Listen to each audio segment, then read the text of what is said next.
Seasoned journalist Arlene Prinsloo has been reporting on the royals for so many years and is seen as the royal expert in South Africa. Arlene has recently written a book about her Serene Highness Princess Charlene, where she sifts fact from fiction in this revealing unauthorized biography.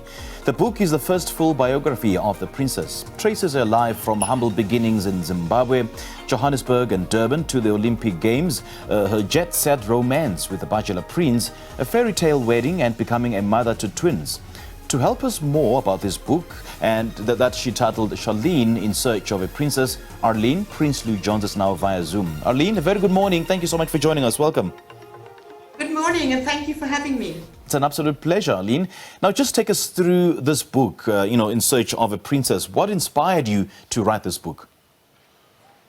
I've got a very big interest in royal families, and this book just came across my path. I was offered the opportunity to write a book about Princess Charlene, and I grabbed it with both hands. Mm-hmm. And we believe each artist, a writer, a musician or a performance artist, host, and just take us through why that particular interest in royalty.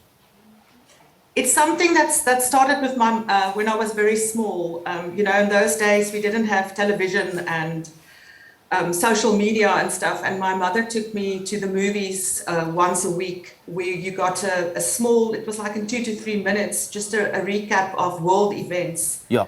And I saw Queen Elizabeth then, and obviously I was interested. And then she told me, when the royal family visited South Africa, she was a schoolgirl standing in observatory in Main Road, having to welcome them. And then she told me, about colonialism and stuff like that. But the interest stuck, And then Princess Diana came along, and that was it. Just give us a brief description of her life. You also mentioned that she was seasoned and a world-class athlete and well-known in her own right before meeting and ultimately marrying Albert. Yes, Charlene Woodstock, as she was known before her marriage, was born in Zimbabwe, immigrated to South Africa. She was one of South Africa's top swimmers during a swimming career, and then she became an Olympian. She could never achieve that goal of winning a medal at the Olympics, but her dream to become an Olympian, that she realized. And one of her records was only broken, I think, last year.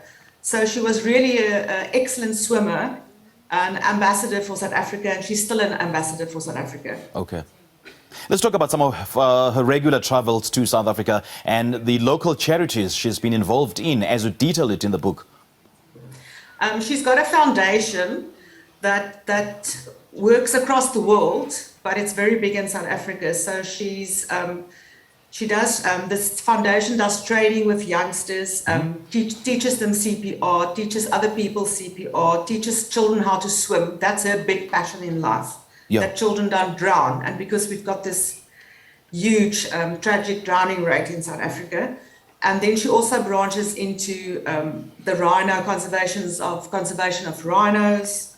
So she's very active in South Africa. She's also very active. The foundation is very active in Benoni, where she grew up. In the schools, the local schools there. Her father and family visits the schools, and she gives a lot of support. But that's just this foundation part. The other thing is just she travels to South Africa regularly, just not only to see family and friends, but for the foundation. That's her absolute passion in life, is to help other people. Now, Arlene, why do you say that so many South African women sympathize with Princess Charlene? I think because we grow up on fairy tales, we all want to believe in a happily ever after. And here we've got a princess that's not fitting this role. We could all see she wasn't happy. She hasn't been happy for years. There's a lot of speculation around her, but she's pulling through. And I think that's so typical of South African women. We've got that resilience, coming from Africa, being raised here, everything that surrounds us in Africa. And she's got that resilience. And I think that's it's not just empathy or sympathy because she comes from here. It's that typical thing of a woman. She's actually got everything, she's got the money, the palaces, she's got everything, but she's not happy. But she's she's making a go for it. She didn't sit back and say, I'm giving up. She's fighting back, and I think she's going to make it. And in this book, you describe Princess Charlene as beautiful, stylish, classy, not brassy, but she doesn't court the media, yeah? No, I don't think there's a lot of high-flying people in the world who loves to court the media. The media overseas they haven't been nice to her. You know, they actually called a monkey that got up out of a tree in Africa. And that really hurt me as a South African, you know, the disdain that the French press regards her with, because she comes from Africa, as if she's a second-class citizen.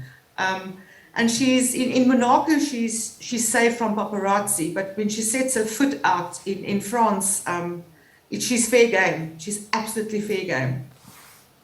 Let's talk about your writing process as well as the amount of research that went into writing this book.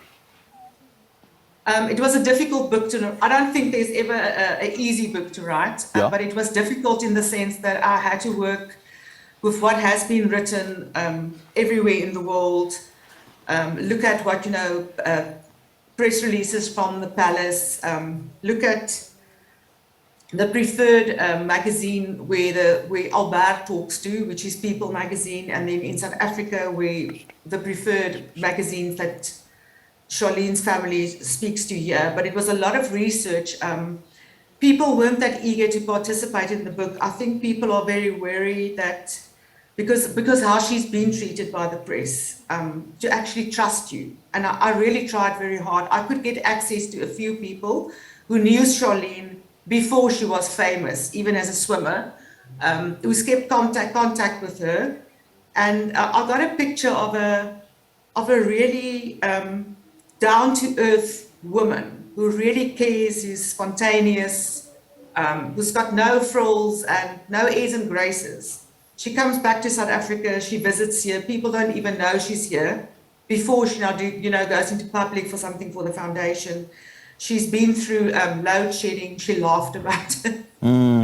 So she's just a down-to-earth woman who it would be very nice for me to actually meet her one day, not even if it's not even for a sit-down interview, just like to see her, you know, in action for myself. Yes. But through the eyes of people who've met her and known her, I got a very good picture of who she is. But have you had any reaction or response from Princess Charlene, or at least those people who may know her, before writing this book?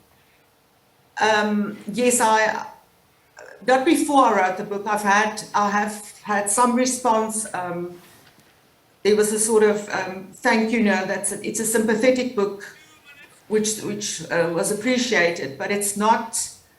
That wasn't the outset of the book. It wasn't supposed to be. The topic of the book led me. So even though I haven't met Charlene, what the people told me about her, you know, shaped what came out in the book. Yes. So tell me, Arlene, what are some of the interesting and perhaps the most bizarre things about Princess Charlene that we may not even be aware of? It's something silly, but she's very allergic. She cleaned her own car while she was living in Monaco. Really? With a Dyson vacuum cleaner, which I found interesting. Really? Small little things like that. And she's actually, she's not comfortable at all in the media spotlight. And if you think how she looks, you know, and even after her illness, when she returned to the spotlight, she always looks so at ease. But it's probably her training as a swimmer that helps her there. Let me think about something else. Yeah, and she's got a wicked sense of humor. She was always the very social one in the swimming team, and they always just said it was a lot of fun to be around her. And it seems to me that she's still like that. She's people just say, you know, when there's no cameras involved, it's exactly the old Charlene that they knew from 20, 30 years back. It's down to earth, makes jokes, you know, very expressive, throws her hands in the air when she talks. I just find that wonderful. And I suppose it speaks to her great protection of her children, because not much is said or known about her children in the press. She's actually much more open with her children than what, for example, the British royals are. Okay. That's why she's got her own Instagram account where she said that's her way of protecting her children. She posts pictures of her children there. She's just posted a new one to show how they've grown up. But she just said she's said in interviews that she can still cope in a way with the media attention, but for a photographer to shove a camera in a child's face when they say walking in Paris to her is just, I think for any mother, it's a no-go area. Yeah. So of course she's protecting them, and I love the fact that she's got her own Instagram where she posts on, when they go for a skiing trip, or when they went to New York. It's always, even with their birthdays, there's always a pic with their birthdays. You can see how the cake looks and the gifts and stuff, and it's never over the top.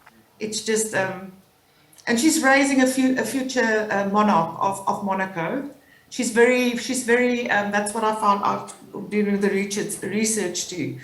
She's very conscious of the fact that she's raising somebody that's got to govern a principality, but she's also raising his twin sister to help him when his time comes to be the ruler. But she also wants to give them that sense of what we get in Africa, that freedom, that she's not only raising them, in a palace with enormous amounts of money, and if anything that they can imagine, can be there in a whim. She's raising them with a consciousness, a social consciousness, and that's why she brings them to Africa. Okay. That I also love about her. All right, Arlene, lovely chatting to you. Thank you so much for joining us. Where can we get a copy of this book? The book is in all major bookstores. It can be ordered online. Okay. And so it's available. All right, Arlene Prinsloo, lovely chatting to you. Thank you so much for joining us. Thank you so much for your time. Bye-bye. Great stuff. Well, that was our Sunday morning guest author, Arlene Prinsloo, and we've been unpacking her new book titled Charlene in Search of a Princess.